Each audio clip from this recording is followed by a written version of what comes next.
Well, welcome, everyone.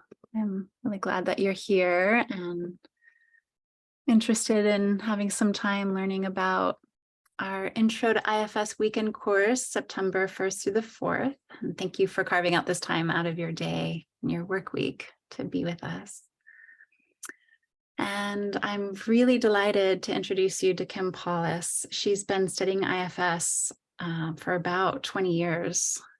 She started in 2004 and brings with her an in-depth study of IFS, a really impressive group of trainings that she's taken, including IFS and shame and anxiety and depression, IFS and legacy burdens, how we pass down intergenerational trauma through an IFS perspective, intimacy from the inside out, IFS and addiction, IFS trauma and neuroscience, IFS and psychedelic assisted therapy, and actually many, many more trainings that she's herself experienced over the years. And in addition to all of that, she's served as an assistant trainer, a co-lead trainer, and she is a lead trainer at the IFS Institute. Among some of the offerings she's given and facilitated, in 2019, she offered a workshop entitled All Genders Welcome, using IFS with trans, non-binary, and gender non-conforming clients. In 2022, she offered IFS with queer and trans people of color. In 2023, she offered the first level 1 training exclusively for the BIPOC community. Kim is LGBTQIA++ affirming and is passionate about supporting marginalized communities. And I really want to celebrate Kim and thank her wholeheartedly for her important and meaningful contributions to the IFS community. We're so lucky to have you with us, Kim.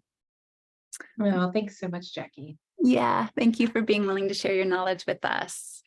And just want to check in and see if there's anything you want to add to what I've said, and feel free to clarify anything as well. No, I mean, I really appreciate it. It's interesting to sit here and kind of listen to like all the trainings that I've done and taken and offered, kind of laid out, and I've noticed parts of me just feeling kind of proud about that. I'm proud of the work that I've been able to do.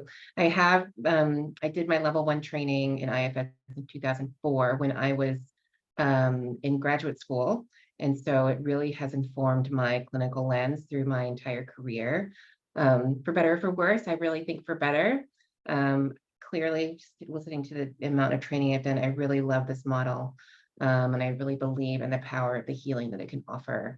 I think for us personally and for our clients. And I'm really glad to have moved into becoming a trainer because, you know, I really have been passionate about having this model to my clients to facilitate their healing. And I'm at a point where I really want to get the healing out to more people in the world. And so that's why it's become important for me to become a trainer, to be able to train people to use the model and to be able to take it. It feels a little bit like a ripple effect for people to be able to take it out into their communities. Absolutely. Yeah, and quite a ripple effect it is. It's really changed and informed my work with my clients. It's just so helpful to have such a healing map for working with clients and such a respectful model. Yeah, it's been so transformative for me. Actually, my first introduction to IFS was with a weekend course like this, an in-person weekend course. So I'm so delighted that you're offering this for our community of therapists. Could you tell us a little bit about what we can expect to learn and what the course might be like? Yeah, so I'm really excited to be able to offer just kind of an overview of the model and offer some skills that you'll be able to take back to your clients immediately. And just to kind of give you some context, a level 1 training for IFS is about 90 hours of teaching and practice. And so we are looking at about 16 hours. And so what I'm going to do is try to take some of the important points, some of the most important aspects of the model, and offer them to you through both didactic. There will be some lecture where I'll be just going to be talking to you about, you know, the history of the model, kind of some of the basic tenets of the theory. And then I'll go through things around learning to unblend from parts, learning the difference between speaking for our parts versus speaking from our parts. We'll talk a lot about working with the protective system. So the parts of us that we've developed along the way that help keep, the more young, wounded parts of us safe in the world.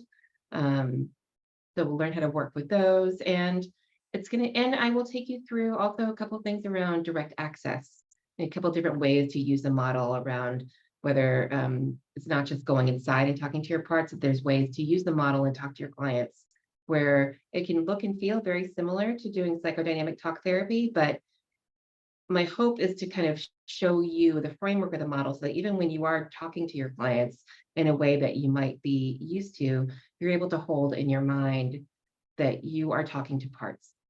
And you're able to hold kind of the structure of the model, even as you're doing your regular talk therapy. You're going to hopefully begin to be able to think about your clients, not just as the person sitting in front of you, but as the system of parts the very complex and beautiful system of parts that they carry inside of them, as we all do.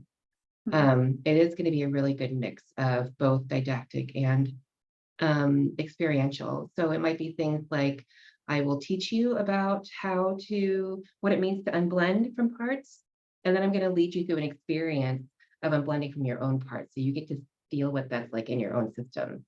I will teach you things about interviewing a protector. And then I may send you off into practice with another participant to practice doing that with each other. So I really find that the IFS model is best taught through experience and through getting to know our own system of parts. And so I'm going to have a really big emphasis on teaching you and then maybe demonstrating to you a skill and then sending you off to practice together, or teaching it to you and then having you have a felt sense of what it's like to be in touch with your parts in a certain way.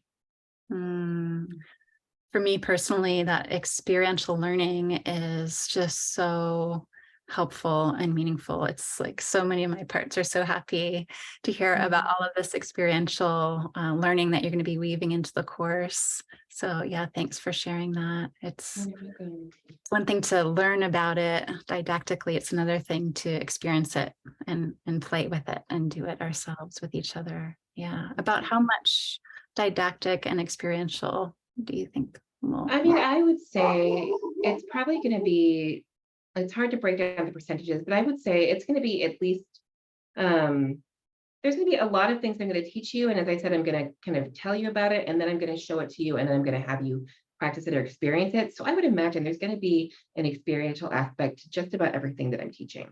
I think some of the early things around the history of the model and some of the main tenets, maybe a little more on the dry and, just kind of using your thinking parts.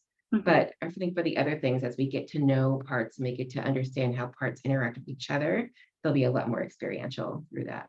And it's nice to have that didactic piece too, to kind of, kind of satiate the analytical mind and the thinking. Yes. Yeah. No, thank you for framing it that way, Jackie. That's helpful.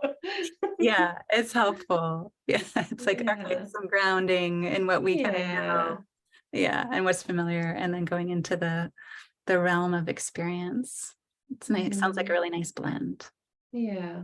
I'll be doing some demonstrations of aspects of the model, and I do plan to offer a live demonstration of a full session. So hopefully there will be someone in the group of participants who will feel brave enough to decide they want to do a piece of work in front of the group, so that everyone can kind of get to see what the model looks like in real time. And these live demos are a part of all IFS level 1 trainings. We do one for every module of the training, and getting to see the work in action is a really important way to learn as well. And it also, I think, it can sound really scary to people to do it, but my hope is that we as a group can create a sense of collective self energy in the room. This collective sense of calm and compassion and curiosity and courage and creativity and connection, such that as I'm doing this work with one of the participants, everyone in the room will be kind of holding that sense of self in the room, which I have just found to be a really profound experience and offers so much to the healing. So I Mhm. really hope to be able to share that with you as well. Yeah, absolutely. There's something so beautiful about us coming together in that way to hold space for each other and just to see the healing that happens even in us as therapists in these Mhm. types of experiences. It's really very transformative. It can be really transformative. Yeah. Yeah. Oh, that's so great. You'll be doing a demo, a live demo. Mhm. It's Yeah, I helpful. look forward to it. Yeah, it's helpful to see how it flows. Yeah, yeah. Mhm. It is, there's something about kind of hearing and even doing the experiential exercises of experiencing the bits and pieces, but there's something really lovely about getting to be able to see the whole thing. As far as the session goes, not every session starts from getting to know a part going all the way to unburdening, but I think it's important to see the value in even doing a session that doesn't get all the way to that point. Because I think I will say most of them don't. In one 50-minute session, you don't get all the way through that. So, Yes, that's a common yeah. question. Like, it seems like it's flowing so easily for you. What happens if I get stuck? So it can be helpful to see a demo where there's a little bit of like, yeah, not kind of flowing so quickly through, but Mhm. really stopping with a part and deepening connection with even a protective part. That's right. That's right. Yeah. Wonderful. So something that some people have asked is kind of what's the difference between this weekend course and the IFS level 1, and Mhm. what can we expect to kind of bring back home to our clients after this weekend course? Right. That's a great question. And so, again, is just to give the context, like we're talking about 16 hours versus a 90 hours of a level 1 training. So I will be leaving you with some skills that you'll be able to take with you. I think that most of the skills that you'll be able to take with you are going to be around working with the protective system. So working with protector parts and getting to know them, starting to develop a connection with them and getting to understand their history and their jobs and what they do. And what I really want to emphasize here is that, there can be a lot of emphasis placed on getting to the exile and getting to an unburdening, and that's where the healing happens. But in my experience, getting to know our internal system of protectors and getting to know our managers and the job they do and how they feel about doing that job helps us to come into relationship with them in a way that uh, can just allow them to relax a little more. Once IFS is really a relational model. It's a relational model, not just of the therapist to the client, but it's a relational model of the client to their own internal system of parts.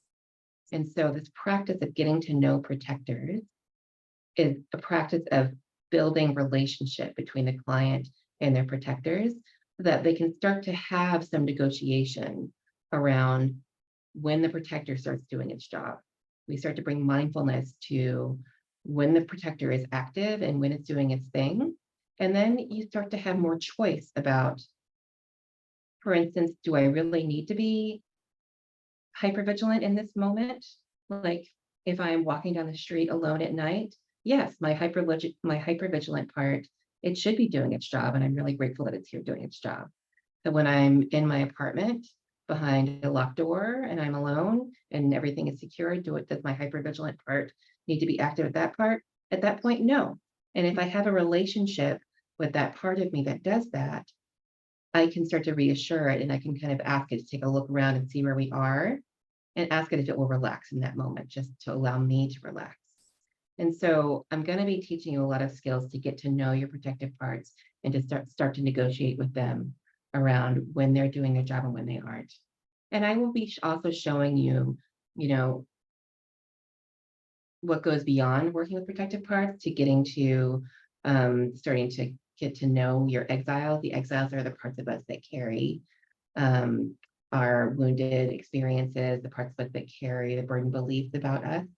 You'll get to start to understand how to get to know those parts. And I'll show you what an unburdening of an exile looks like. But that's something that we probably won't practice a lot at this point, just because I really feel like for this training, what's going to be really important is starting to get to know the protective system and getting to understand and work with it, because that alone brings a lot of healing just in being in relationship with our protectors. Mhm. Thank you so much. Yeah, it's so rich. Mm. Yeah, I hope you're all getting a good sense of the richness and depth of this model from hearing Kim share about it. In a Yeah. few moments, we'll open up questions, so you can be thinking about any questions you might have.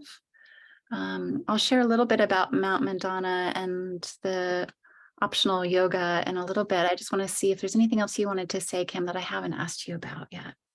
Hmm. I don't think so. I feel really passionate about this piece that I just talked about, that IFS is a relational model, and coming into relationship with our hearts and our protectors is, I really think, the most important piece of what this model can bring is, the ways that we, other models may call them defensive, or just ways that we um, protect ourselves or whatever, but getting to come into relationship with those parts of us, and getting to understand them and have appreciation for them, even the ones that might be acting in ways that are destructive to our lives. Coming to understand what the intention that is behind that is beneath those kind of destructive actions is such a healing thing, because really the IFS model really does emphasize that there are no bad parts. Even the parts that might want to hurt us or hurt other people, if we get to know them, we'll come to understand that they're protecting very vulnerable parts of us. And if we can find other ways to protect those vulnerable parts of us, then those managers or those firefighters that are doing really intense things will be able to relax. And so I think just getting to understand that piece is a really important, I think maybe even the most critical part of the model. Yeah, something in me just really relaxes and softens when I hear you talk about this relational model. This model is a relational model, and it's just all about relationship and relationship with these different parts of ourselves, even these parts of ourselves that other parts of us might really, not like or not understand, that we can That's right. we can understand them. Yeah. That's right. That's right. It's so nourishing. Mm. Yeah, thank you. And so I'll be piggybacking off of what you're teaching in the mornings and the evenings on Sunday mornings and Sunday evenings. And I'll be offering a time for people to really steep inwardly and be with, practice being with what's coming up for you all during the training course, and just have that time in very, very gentle, very, very simple yoga, mostly restorative and yin, where we hold the poses a little bit longer. So we have that opportunity to go inside and be with. And what we might be being with might be a sensation, or it might be a protective part that's criticizing us. It could be a little vulnerable one. So it's just a time to go inside and be with, and and really kind of continued experiential practice of just noticing what's there and relating to what's there with this spirit of kindness and care. And it's totally optional. So, people can come and go if they want. They could come try it out and leave, if it's not working for them. You could decide to go for a walk instead, or sleep in, or journal instead. So there's that, kind of self-care time in the mornings and evenings that you can do what you'd like to with that time. Yeah. I got to experience this restorative yoga with Jackie when we were at a somatic IFS retreat in January at Mount Madonna. And can tell you that it's a really lovely experience to be led to tune into our bodies with Jackie. She holds such a wonderful space to do that. And I really think it's a great way to kind of deepen your relationship with your parts, is to kind of tune into them in your body and slow down in that way. I'm really grateful that you'll be offering that, Jackie. Thank you, Kim. Yeah. And we were both so lucky to be in Mount Madonna together in January. It is such an awe-inspiring space with miles of hiking hills through the redwoods. Beautiful views out to the ocean even. And it's kind of supported by a residential community of people practicing a spiritual path, very much, in alignment with IFS. So I think you'll be able to feel that when you're there on the campus at Mount Madonna, that the people that are cooking for us and checking us in just have a very warm, caring spirit about them as well. And the food is very thoughtfully prepared. There's it's a focus on very clean food, a lot of Ayurvedic touches, lots of gluten-free and vegan options available at every meal. And some people complained it was too healthy, and some people wanted like more sweets and more sugar. So there is like a cafe that you can buy some chocolate and sweets if you're craving that too. And then there's always, I think they always have bread and peanut butter and jelly, those kinds of things, and fruit available at any time. And tea and coffee in the morning is available too. So that's a little overview. There's lots of lodging options. Some people really said that they did the cabin. It's a little bit of a walk from our main conference area. It's a little bit of a walk, but it's very private. And then there's an outdoor bathroom, and people said that was just lovely. I haven't been in a cabin yet. The lodge, or the conference room lodges, I prefer that because it's so close and easy and accessible to our main conference space. And then there's the shared bathroom, or the private bathroom. If you want a little bit of privacy, you can pay a little bit more for that. And then there's also some cottages that are closer to the eating area, the guest services and community eating area. So that's just a little overview of Mount Madonna. Our main meeting space is beautiful, spacious, lots of ventilation with the windows all around us, and some really pretty views out to the redwood trees. So I think I'll pause there and to see if any of you have any questions for us.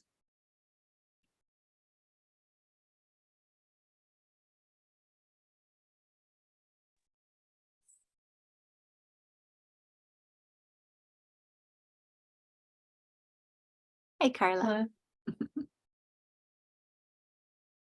Oh, you're muted. Can you hear me now?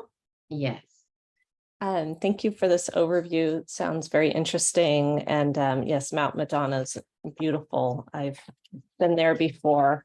I was just wondering, so I was looking a little bit into the terms of IFS and getting familiar with it. And some of the terms in my mind, I'm thinking, oh, similar to defense mechanisms or projection, and I'm wondering if in the training, if you bring in any of the words that are maybe a little more familiar that we've heard before to connect, like, oh, this, just so there's some kind of frame of reference for some of the new IFS terms, rather than all new kind of words and trying to grasp all the concepts cognitively, like some kind of frame of reference with things we've been exposed to in the past for training. Yeah, that's a great question.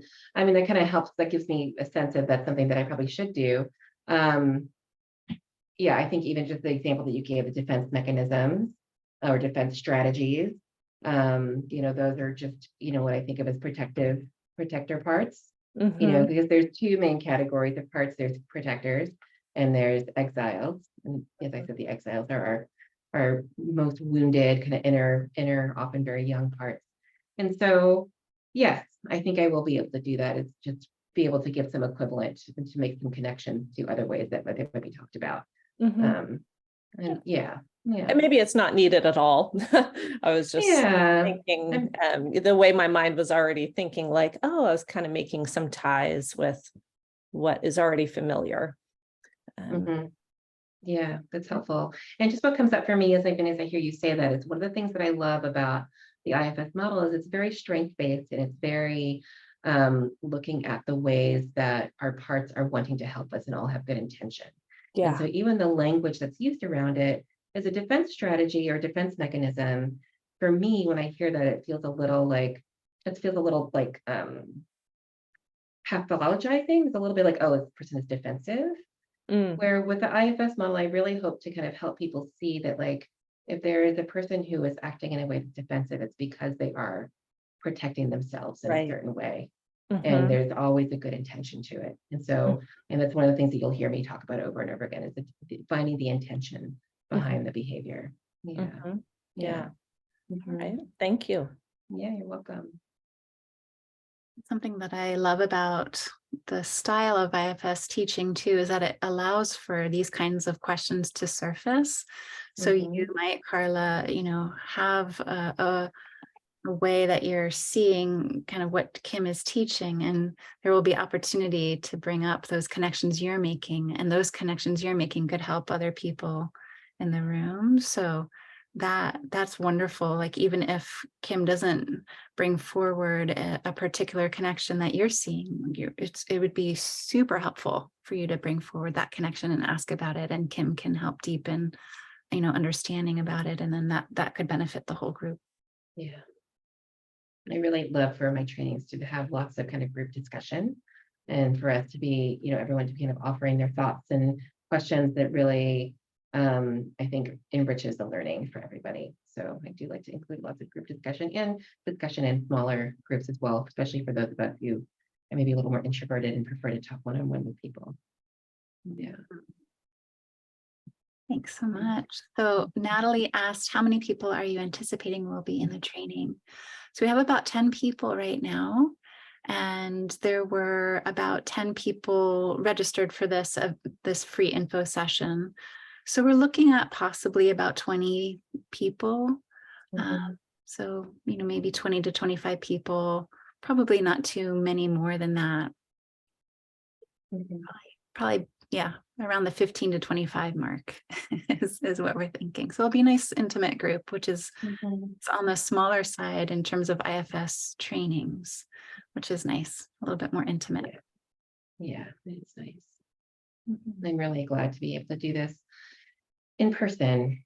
We've been doing remote trainings for the last few years and it's for 33 people. So 33 participants. So it'd be really lovely to have a nice smaller group to have intimacy together. Yeah.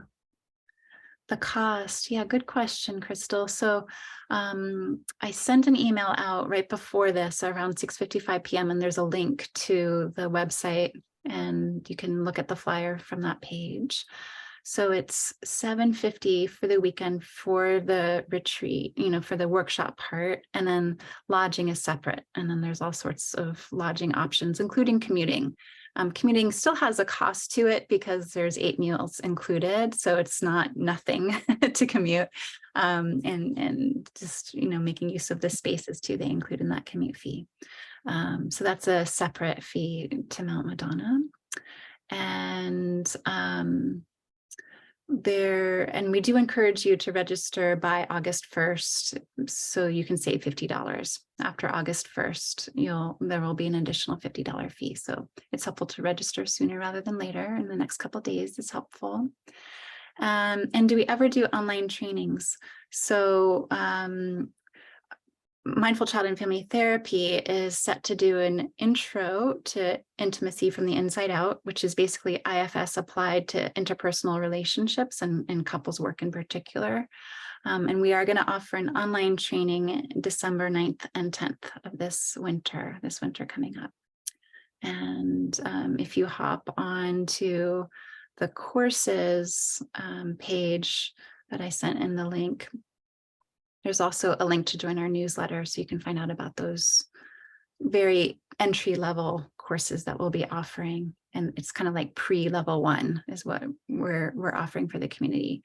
And then IFS Institute has online trainings. Kim is going to be offering a few, it sounds like, coming up this fall. Maybe you can speak to that a little bit. And they're wonderful. I did my level 1 online and my level 2 online, and it's really amazing how in-depth these trainings are, how much support there is. There's several different program assistants helping out in all of the breakout rooms. It's incredibly well supported, experiential learning plus didactic. So yeah, if you wanted to speak a little bit about that, Kim, in terms of the online learning through level 1. Yeah, sure. Yeah, I'm involved in a number of level 1 trainings, which is like the first training that you do through the IFS Institute. And they are offering, I want to say in 2024, they're offering 100 trainings, which is much, I feel like they've gone up from something like 50 this year to 100 next year. And I will be doing, I think, 4 or 5 of them next year. So the trainings do get posted for registration about 5 or 6 months before they start. So while I do have trainings that are starting in August and I have another one starting in October, they are already very full and filled up several months ago. And so if you do want to do an online level 1 training, which is what is needed to become a certified IFS therapist and to take continuing training with the IFS Institute, I would recommend that you go to their website and you can sign up to be on their information list so that you get notified when trainings are posted for registration. And they are, as you may know, they can be very hard to get into. There's a very high level of interest for the training. So they do applications on a lottery system. So everyone kind of applies for the lottery to apply to get into the training, and then they pick randomly 33 people. And I know that for I'm doing 2 affinity trainings this summer. And for those, there was 800 people who applied for the lottery for each of them and for 33 spots.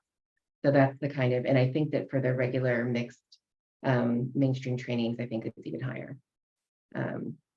So this intro training can be a good way to start to get the skills.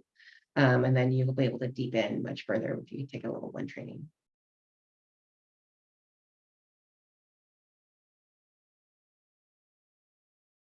Thanks so much for the overview, Kim. Yeah, you're welcome. Do you have another question, Carla? Just one quick question about somatic IFS. If that is only for people who have done level 1 or beyond training, and what that kind of looks like. Yeah, I mean, that is my understanding. Susan McConnell developed her own model of somatic IFS. And my understanding that her trainings and her retreats are only for people who have completed a level 1 training. Okay. Because a lot of the skills built on a lot of the information that she teaches and the experiences that she offers build on what you learn in a level 1 training. Mm-hmm. Okay, thank you. You're welcome. And do you know, Kim, if we are permitted to, if people who take this weekend course are permitted to say that they are IFS informed after taking a weekend course like this? You know, I don't know the answer to that offhand. I would need to kind of look into, what the stipulations are around that. It's a great question. Yeah, that's in the process of shifting a little bit. I think they're getting It is strict. Yeah. The use of IFS and who can use that and how. Yeah, It's important. It's making it more, making sure that people who are using the words IFS are really reflecting the model and embodying the model as it's meant to be. That's right. Okay. Well, thank you all so much for coming to find out more about this weekend. I hope you all get to come and experience Kim's teachings and get to learn about this incredible model that has really been life-changing for me personally as well as professionally. And just to see the shifts in my clients has been phenomenal. So I hope you'll come either to this training or some other IFS training in the future. And thank you so much. Yeah, you're so welcome. It's really lovely to meet everyone, and I really hope to see you there. Thank you so much to you both. Yeah, thank you. Have a good night. Yeah, have a good night.